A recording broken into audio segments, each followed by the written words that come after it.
E aí, galera, beleza? Então, vamos lá para mais uma aula, certo? E a nossa aula é sobre sistema digestório. Então, essa aula ela vai ser uma aula mais comprida, tudo bem? Então, a gente vai tratar aí das aulas 27, 28 e 29, tudo bem? Porque não faria sentido, né, a gente pegar e quebrar esse bloco, que é o sistema digestório, e separar, por exemplo, em duas aulas aqui nessa semana, que seria uma introdução ao sistema digestório, ou algumas informações sobre o sistema digestório, um pouco sobre o sistema digestório humano, e aí, na outra semana, né, terminar de trabalhar as informações do sistema digestório humano, e aí, de repente, falar de alguns outros sistemas digestórios que podem ser importantes, com um pedaço de circulação, tá? Então, você pode ver, né, ou você vai observar que lá na frente também, né, eu vou aglutinar a mesma coisa com o sistema circulatório, né? A gente já comentou um pouquinho de sistema circulatório, né, quando a gente foi falando dos grupos, né, principalmente no grupo dos cordados, que vai ser o que a gente vai dar um enfoque, principalmente, né? Mas a gente já foi comentando, assim como o sistema digestório, a gente já foi fazendo alguns comentários, né? Pelo menos uma das coisas bem importantes aí, né? Quem tem sistema digestório completo e quem tem sistema digestório incompleto. Mas vamos lá, vamos dar continuidade para toda essa discussão aí. Então, a primeira parte, quando você olha para sua apostila sobre o sistema digestório, na verdade ela vai tratar sobre algumas características mais gerais. Então você vai olhar, por exemplo, né, que diversas das moléculas que a gente utiliza para se alimentar, ou que a gente se alimenta, né, são formadas, né, dessa forma aqui, né? Então é uma síntese por desidratação intermolecular. Então você vai pegar dois pedacinhos daquela molécula que você está olhando e vai juntar esses dois. E na hora que você junta esses dois, você tem o quê? Você tem uma saída de água. Por isso, desidratação intermolecular.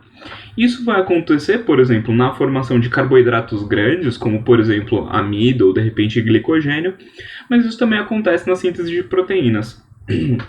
E aí, para exemplificar essa história, né, trouxe aqui a ligação peptídica. Então você pode ver, né, que você tem aqui um OH, um grupo OH e um grupo H. Quando eles realizam a ligação peptídica, então você vai ter, né, a ligação desse C-O aqui com esse nitrogênio. Então C-O, o nitrogênio ali, certo? Formando essa ligação peptídica, então formando aí esse primeiro peptídeo. E com isso você tem o quê? A saída de uma molécula de água, certo? Então por isso que a gente fala, né, síntese por desidratação intermolecular aí, certo? Então, essa é uma primeira informação que eu queria dar para vocês. E aqui tem outro exemplo, né? Para as gorduras isso também acontece, né? Então você vai pegar aqui, né, o ácido gordo, que seria basicamente um ácido graxo, certo? E vai juntar, por exemplo, com glicerol, né? Então eu vou pegar, né, esse grupo OH aqui e esse grupo OH e vou juntar essas duas coisas, né? O H de um e o OH do outro, e vou formar água, né? Vou fazer isso 3 vezes, tudo bem? E aí eu tenho, por exemplo, um triglicerídeo, que é uma das formas que a gente mede, né? Por exemplo, a quantidade de gordura, são os triglicérides aí, certo? Então, bom, pegando esse raciocínio e de forma bem simplificada, né, na verdade também, vamos pensar no caminho oposto. Então, se eu estou tirando água para fazer essas coisas, eu posso adicionar água num processo de hidrólise, tá? Então eu vou fazer o quê? Eu vou pegar uma molécula de água e vou inserir ela no meio dessas duas moléculas que antes estavam ligadas, certo? E aí com isso eu vou fazer o quê? Eu vou fazer com que essas moléculas se quebrem, certo? Então esse é um primeiro ponto aí como um todo, tá? E aí eu vou aproveitar para fazer alguns comentários, certo? Então, aquela reação que a gente observou antes, né? Aqui, essa reação de síntese, é uma reação que você está vendo de anabolismo, tudo bem? Então, você pode pensar aqui como, por exemplo, a construção, né, das suas macromoléculas. Então, a construção, por exemplo, de proteína, construção de glicogênio, tá? Entre outras coisas. Mas anabolismo, então, são essas reações de construção, né?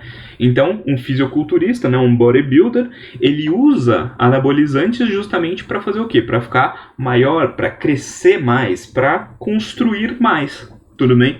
Então, né, dá pra gente tentar fazer esses links aí para de repente lembrar, né, do que a gente está falando, né? Então, os bodybuilders vão usar os esteroides anabolizantes, geralmente, né, para aumentar de tamanho, então para crescer, para construir mais moléculas, né, mais proteínas no caso. Então essas reações de construção são o nosso anabolismo. Enquanto essas reações de hidrólise que eu estou descrevendo aqui, né, essas reações de quebra de moléculas, são o que a gente pode chamar de catabolismo. Certo? Então são reações que vão fazer o quê? Vão quebrar grandes moléculas em moléculas menores. Tudo bem? E aí, uma das coisas, né, que a gente vai observar é que o catabolismo ele é muito presente no nosso sistema digestório como um todo, certo? Então você vai pegar grandes moléculas, certo? Como por exemplo proteínas, e vai quebrar essas moléculas em pedacinhos menores, tá? E aí você pode se perguntar, Mantovani, mas eu vou lá comer, desculpe novamente aos vegetarianos ou veganos, vou comer um bife, certo? E aí você vai olhar, por exemplo, a vaca, ela tem proteína também, né? Ou aquele bife, você vai ter uma certa quantidade de proteína. E nessa proteína você vai ter miosina. E, por exemplo, os nossos músculos têm miosina, né? São as proteínas que vão dar aí a possibilidade de movimentação, ou que vão dar a capacidade de contração dessa musculatura. Então por que eu não pego a miosina da vaca e coloco no meu músculo? Pronto, né? Bom, uma das coisas aí é, a miosina, ela é muito grande, tudo bem? Então a gente não vai conseguir absorver isso daí, por exemplo, no nosso intestino. Então esse é um primeiro ponto. O segundo ponto é que podem existir o quê? Podem existir diferenças de aminoácidos entre uma miosina e outra miosina, né? Elas recebem o mesmo nome por conta de ter, basicamente, uma sequência de aminoácidos toda muito parecida, né? Então, se você pegar, né, e olhar para todos os aminoácidos, muito provavelmente o número de aminoácidos vai ser muito próximo, né? Quais aminoácidos estão lá naquela proteína também são muito próximos, né? E provavelmente a sequência é muito próxima ali também, certo? Você deve ter algumas modificações mais pontuais, de repente alguns aminoácidos ali são diferentes no meio desse caminho todo, ou no meio dessas três coisas que eu citei. Certo? Então o que acontece? Na verdade você quer os aminoácidos daquela proteína para construir as suas proteínas, certo? Então você vai ter aí, né? Você vai utilizar esse material justamente para produzir o quê? O seu próprio material, né? As suas próprias proteínas. E vamos supor que, na verdade, né, o seu corpo não vai produzir miosina naquele instante. Ele pode usar esses aminoácidos para, por exemplo, produzir colágeno, né? Uma proteína de sustentação da nossa pele. Aí. Ou de algumas outras estruturas também, mas enfim, né? Geralmente quando a gente pensa em colágeno, a gente pensa em pele. Então esses aminoácidos eles podem ser destinados para outros locais também, né? Por isso que é importante a gente ter esse conceito de que você vai pegar uma macromolécula grandona e vai quebrar ela em vários pedacinhos, né? E produzir diversos monômeros aí, né? Então vai produzir esses monômeros que você pode usar aí de forma meio que independente, né? Ou você pode utilizar para outras coisas que não aquela, por exemplo, proteína originalmente, ou aquele açúcar originalmente, né? Ou de repente, mais interessante, no DNA, né? Que a gente está consumindo também.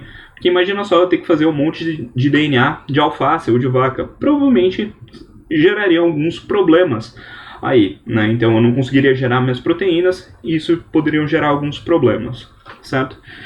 Então, beleza. Se a gente está pegando, né, essa molécula e hidrolisando ela, então usando água para quebrar, fácil. É só eu pegar, por exemplo, uma alface e jogar um monte de água e pronto. Eu vou quebrar essa alface. não é bem assim que vai acontecer, né, pessoal? Na maior parte das vezes a gente precisa de uma certa energia de ativação para essas reações acontecerem, né? Então o que acontece? Se você estivesse olhando para essas reações acontecerem de forma natural, provavelmente a energia de ativação seria muito alta, né? Então a velocidade dessas reações seria muito baixa, então a gente morreria. Aí que entram os nossos catalisadores, as nossas enzimas. Então as enzimas elas vão promover essa hidrólise de forma muito mais eficiente, ou com uma energia de ativação muito mais baixa, certo? Então o que vai acontecer? Essa enzima, ela tem aí um sítio ativo, né, muito específico geralmente, certo? E vai se encaixar com um determinado substrato, vamos supor glicogênio ou amido, vamos supor. Esse amido vai se ligar a esse sítio ativo dessa enzima. Então você vai ter lá um complexo agora enzima-substrato que vai favorecer o acontecimento da reação, né? Então vai utilizar a água justamente para quebrar esses produtos. Aí vamos supor, aqui você tem a liberação de uma maltose e aqui o resto da molécula de amido que vai ser quebrado novamente e tal. Então você tem o quê? Você tem essas enzimas que elas vão ser utilizadas no processo aí, né? Muitas vezes durante esses processos e são muito importantes para os processos que vão acontecer no nosso sistema digestório como um todo, certo? Então, fica aqui a nossa primeira parte, né? Essa primeira explicação. Na segunda a gente fala o finalzinho dessa primeira aula aí.